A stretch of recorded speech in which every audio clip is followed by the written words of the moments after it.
오늘 우리가 함께 읽을 말씀 신명기 21장, 시편 108편, 109편, 이사야 48장, 요한계시록 18장 말씀입니다. 함께 나눌 주제는 죄입니다. 우리를 망가뜨리는 죄. 곧 오늘 말씀은 죄의 무서운 얼굴을 보여주는데, 먼저 죄는요, 축복을 가로막습니다. 이사야 48장은요, 배신한 이스라엘을 향한 하나님의 오래 참으심과 구원의 약속을 전합니다. 하나님은 자기 이름과 영광을 위하여 그 백성을 멸절하지 않으시고 끝내 구속의 은혜를 베푸십니다. 그런데 하나님은요, 그 구원의 말씀 가운데서 아주 아프게 책망을 하십니다. 이사야 48장 18절 19절 말씀 보면, 내가 나의 명령에 주의하였더라면 내 평강이 강과 같았겠고 내 공의가 바다 물결 같았을 것이며 내 자손이 모래 같았겠고 내 몸의 소생이 모래알 같아서 그의 이름이 내 앞에서 끊어지지 아니하였겠고 없어지지 아니하였으리라.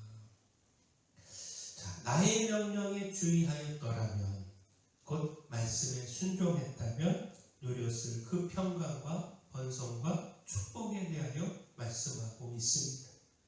결국 이스라엘이요, 누리지 못한 그 많은 복의 자리 뒤에는 불순종의 죄가 있었다라는 겁니다. 다시 말해 이 말씀은요, 죄가 단지 심판만 부르는 것이 아니라 하나님이 주시려고 하는 복까지 가로막는다는 사실을 가르쳐 줍니다. 하나님은 복을 주시려고 하지만 죄는 그 길을 막아섭니다. 불순종은 평강을 빼앗고요, 교만은 번성을 막고요, 완고함은 은혜의 통로를 닫아버립니다. 그러므로 오늘 우리는 혹 하나님이 주시려고 하는 이 복을 놓치고 있지는 않는지 돌아보아야 합니다.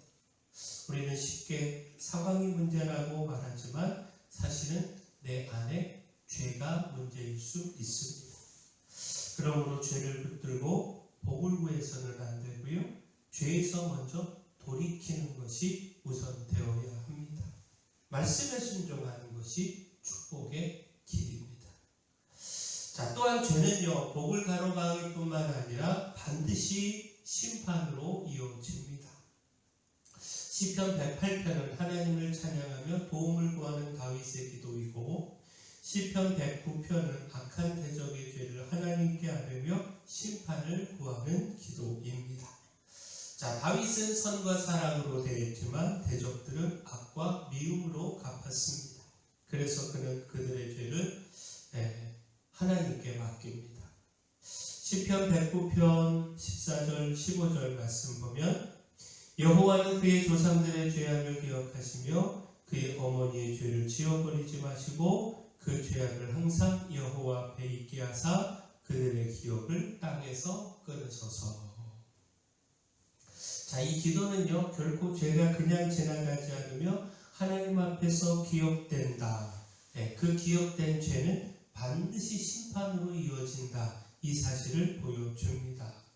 그러나 동시에 또한 이 시편은요, 의를 따르는 사람의 자리가 어디인지도 보여주는데, 악인의 오른편에는 사탄이 서지만 궁핍한 자의 오른편에는 하나님이 서십니다.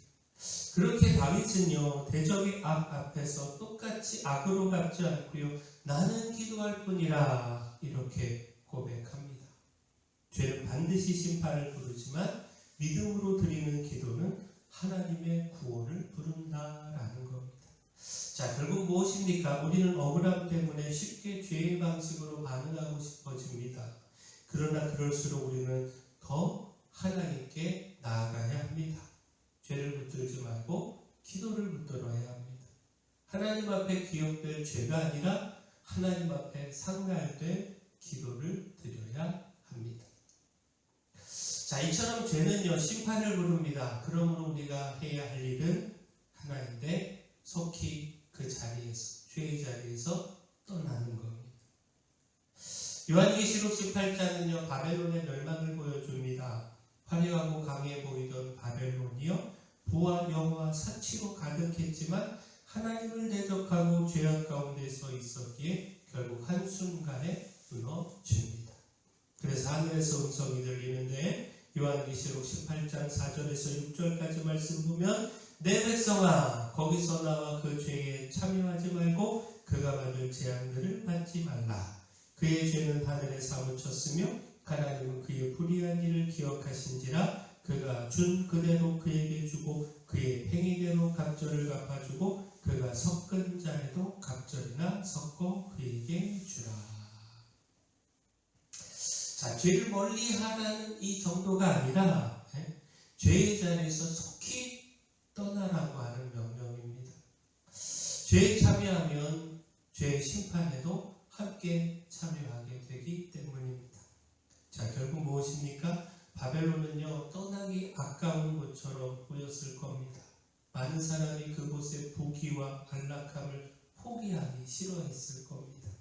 그러나 떠나지 않으면 죄와 함께 무너질 수밖에 없습니다.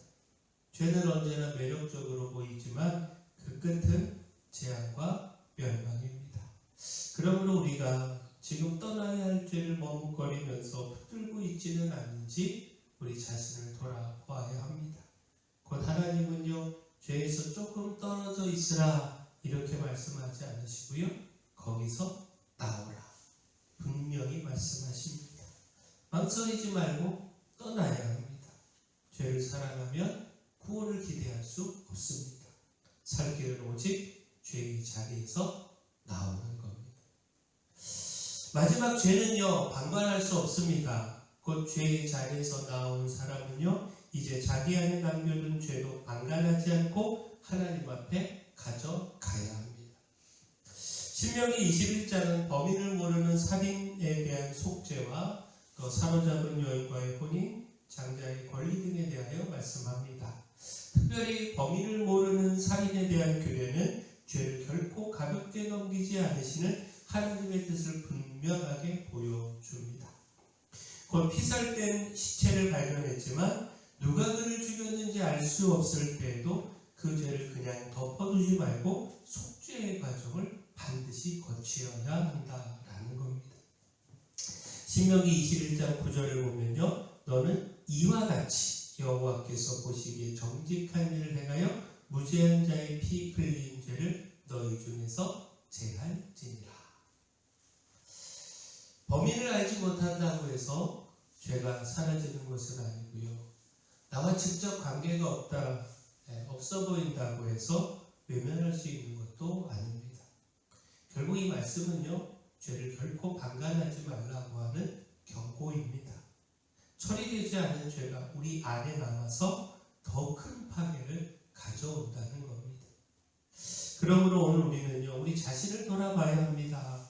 우리가 작은 죄를 작은 일로 여기고 이 정도는 괜찮다 이렇게 넘기려고 할 때가 많이 있습니다. 그러나 하나님은 어떤 죄든지 정직하게 다루고 제거하기를 바라십니다. 그러므로 지금 내 삶에 남겨둔 죄, 알면서도 덮어두고 있는 죄가 무엇인지 돌아보고 회개해야 합니다. 죄를 오래 붙들수록 마음은 무디어지고 삶은 무너진다는 사실을 기억하고요, 그 어떤 죄도 가볍게 여기지 말고 하나님 앞에 가져가 씻음받고 끊어내야 합니다. 자, 죄는 하나님의 축복을 가로막고 하나님의 심판을 부릅니다. 그러므로 우리는 죄에서 속히 떠나야 하고요, 어떤 죄도 방관하지 말고 하나님 앞에 가져가 속죄받아야 합니다. 바라는 우리가 이처럼 죄에 대해서 철저하기를 소원합니다.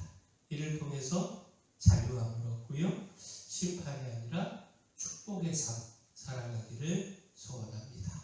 사랑의 주 하나님, 하나님의 축복을 가로막는 죄가 없는지 살피고 죄에서 떠나 풍성한 복을 누리기를 소망합니다. 남겨둔 죄가 우리를 넘어뜨릴 수 있음을 깨닫게 하시고 어떤 죄도 숨기지 않고 주님께 아뢰어 속죄받고 제거하게 하여 주시옵소서. 죄의 길에서 떠나라고 하는 주님의 음성을 순종하여 재앙과 심판이 아니라 구원의 길에 서게 하여 주시옵소서.